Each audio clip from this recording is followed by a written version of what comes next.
Bonjour à tous, mon nom est François Letarte, bienvenue sur ma chaîne JDRD30, une chaîne consacrée aux jeux de rôle sur table, avec une vie de rôliste et un sujet qui m'est arrivé en tête, ça me tentait de vous en parler.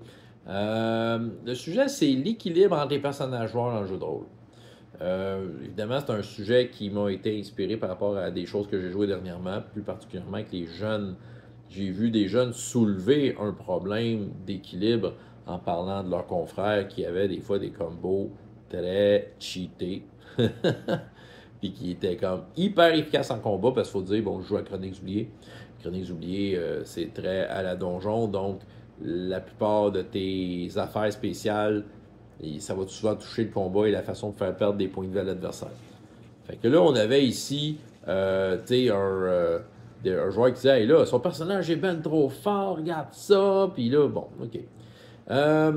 Le phénomène existe, en fait, un peu partout. Ouais, je vais dire un peu ce que je pense de l'équilibre. En fait, moi, je pense qu'il y a un petit peu une utopie dans l'équilibre. Un jeu équilibré, il y en a eu. Je pense que Donjon 4 était très proche de ça. Je trouve que c'est un peu plate, l'équilibre. Tu as besoin d'inégalité. Tu as besoin des personnes qui vont briller vraiment dans des domaines que les autres ne peuvent pas. Ça donne que lui, il brille dans le combat. Puis c'est sûr que, bon, c'est ça. Là, les jeunes, eux autres, ils se font un barde avec plein de charisme et ils veulent être une machine de guerre. Là. Des fois, ils ne catchent pas que si tu veux être une machine de guerre, arrange-toi pour être une machine de guerre. Faut pas juste avoir un look cool. T'sais. Fait que c'est ça, mais en fait, c'est ça. On dirait que le joueur me réclamait, ben, il faut que ça soit juste, il faudrait que nous autres aussi, on puisse faire ça. Bon, il y a différentes façons que je peux leur amener ça. Moi, on va dire, personnellement, j'ai aucun problème avec le déséquilibre. Même je suis le premier à, si je suis joueur dans une game, et la plupart des games que je joue entre adultes, on n'a pas, ce genre de plainte-là. C'est les jeunes surtout, là. Mais s'il y a une personne qui est super fort en combat, là, moi, je trouve ça bien pratique. C'est chacun sa spécialité, là. Puis là, c'est ça. Donc, la façon que j'aborderais ça avec les jeunes, de quelle façon j'aborderais ça pour leur dire, pour essayer de leur faire comprendre que c'est un phénomène de jeu de rôle, puis ça fait partie du jeu. La première, je pourrais leur dire, en fait, ben, gars, votre copain a fait ses devoirs de quelque part. Là, je dis pas que c'est pas correct de ne pas faire ses devoirs, mais s'il est arrivé à faire ce combo-là, c'est parce que lui, les règles, moi, ça fait bien mon affaire. Dans le fond, il comprend les règles. Fait que s'il a réussi à faire ça, ben, tant mieux pour lui, déjà en partant. Deuxième affaire, je vais leur dire, ben, regardez dans la fiction, on va dire, les fictions que vous aimez, là, les groupes de héros sont inégaux. Là. Prenez les Avengers. Pensez-vous que Hawkeye se plaint d'être Hawkeye? On sait qu'il il fait pas ben les affaires, des flèches. T'sais. Mais il y a Hulk dans sa gang. Hey, Hulk, ça, s'il y a ben de quoi de déséquilibré, c'est le plus fort, il est indestructible en combat, il n'a pas son pareil. Clairement, il fait le ménage que Hawkeye ne ferait jamais. Et pensez-vous que Hawkeye s'en plaint? Non, je vous jure qu'il est content d'avoir Hulk dans sa gang.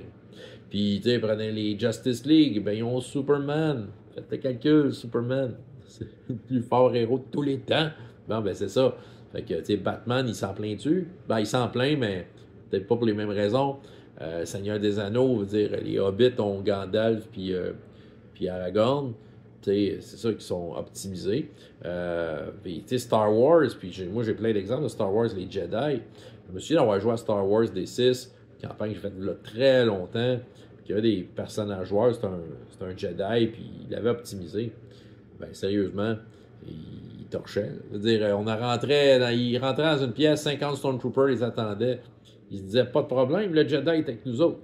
Tout le monde participait à l'affrontement. Ils faisaient le ménage comme avec leur capacité. Jedi était peut-être capable d'en faire 5 fois plus qu'eux autres, mais les joueurs étaient bien contents de pouvoir sortir de là, embarquer dans leur vaisseau, s'en aller, et ça un peu grâce aux Jedi. Fait qu'il n'y a personne qui s'en plaignait, là. C'est ça. Fait que je pense que je vais un peu leur miroiter ça en leur disant, ben regardez, dans la fiction, c'est le même. Je pense que vous devriez être juste content que lui, il a fait ses devoirs, qu'il a fait un combo cheaté, et qu'il est de votre bord. Utilisez-le. Voyez ça comme si c'était un objet magique, mais un objet magique conscient. J'aurais pu vous donner un objet magique qui aurait fait ça, ce qu'il fait en termes d'effet dans le game, mais là, c'est un personnage joueur, c'est ça. Fait profitez-en, là, il est là, là. Je pense que c'est un atout à prendre, puis à pas. sais, il a réussi à faire le combo, ben tant mieux, c'est ça. L'autre affaire que je dirais, c'est, en fait, il a optimisé ça, mais sérieux, il y a des situations dans lesquelles il ne performe pas pantoute. Il l'aura pas l'affaire. Il peut pas être bon dans tout, tu sais, c'est ça. Tout le monde a sa spécialité et c'est là l'intérêt d'avoir des personnages variés dans le jeu de rôle, c'est que chacun a sa spécialité. Tu sais, t'as un prêtre dans la gang, lui, OK, oui, il est bon en guérison, mais dans les situations sociales, il y a un certain impact, tout ça. Il y a un barde dans la gang. Lui, là, une des games qu'on a faites dernière, là, il a pacifié un clan d'orques au complet et il a réussi à les mettre de leur bord. Parce qu'il y avait des arguments, puis bon, tu sais, c'est sûr, il y avait des capacités sociales. Tu sais, je pense pas que l'autre personnage cheaté aurait fait mieux, là. Puis, tu sais, mettons qu'il aurait passé en combat. Ouais, OK, il aurait peut-être réussi le combat. Mais tu sais, encore là, c'était pas ça le but. C'est ça qui arrive. Il n'aurait pas fait ce job-là. Là. Il n'aurait pas pacifié un clan d'orques pour les mettre de leur bord et faire vraiment avancer l'histoire de cette façon-là. Leur histoire. Fait que c'est ça. Fait que tu sais, c'est aussi de leur rappeler que bon, il est peut-être bon là-dedans, mais tu sais, il check dans quoi il est pourri. C'est ça qui arrive. Là. Tout le monde a ses forces. C'est ça. Tu peux pas.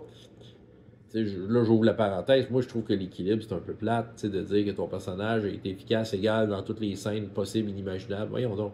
Non, ça prend du monde qui vole la POC un peu selon la situation. Dernière chose,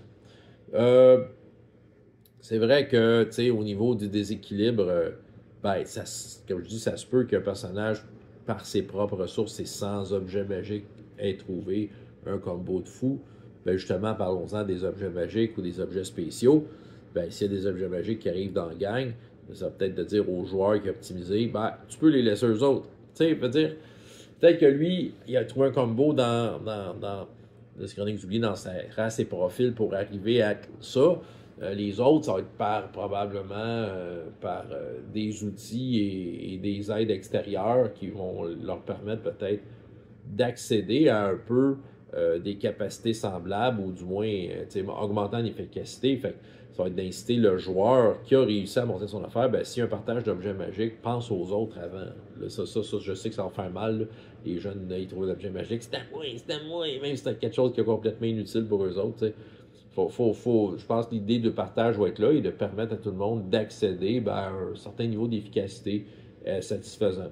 Fait qu'ils peuvent, à travers des objets magiques, ils peuvent y arriver.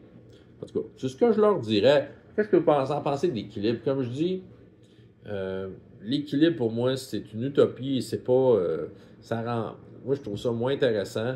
Mais c'est ça, tu sais, les jeunes, ils ont tendance à checker l'assiette du voisin, puis il y en a plus que moi, tu sais.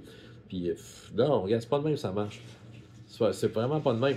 Dire, mettons, je vais finir avec ça. J'ai déjà un personnage joueur, j'ai joué pendant un certain temps, dont je vous ai parlé peut-être une fois ou deux, là, pour ceux qui suivent depuis longtemps, là, mais j'ai eu le Advance 2e édition. J'ai voulu prouver un meneur de jeu qu'un personnage faible pouvait scraper sa game. Puis, il riait de mon concept, mais je m'étais fait un magicien humain d'école de l'abjuration, l'école la plus momoune de la magie. Là. Je te jure que je flippais à table. Pendant que les autres, OK, ils wipaient dans les combats, tout ça. Moi, j'étais un personnage de soutien qui faisait toutes sortes de sorts, pas rapport, mais qui carrément déstabilisait les adversaires. Et le meneur de jeu, ben, je le déstabilisais aussi parce qu'il ne s'attendait pas à ça. En fait, ça, c'est une autre affaire que je dirais au personnage, c'est qu'en fait, c'est ce que vous faites qui va faire la différence, pas tant le résultat, le nombre de dés lancés. C'est ça, c'est ce que, utiliser, pensez en dehors de la boîte, pensez à ce que vous pouvez faire avec les outils qui sont à votre disposition. Puis, vous allez me prouver que vous êtes capable de mettre du poids dans toutes les situations que vous allez faire, parce qu'il y a toujours de quoi faire. En tout cas, bref.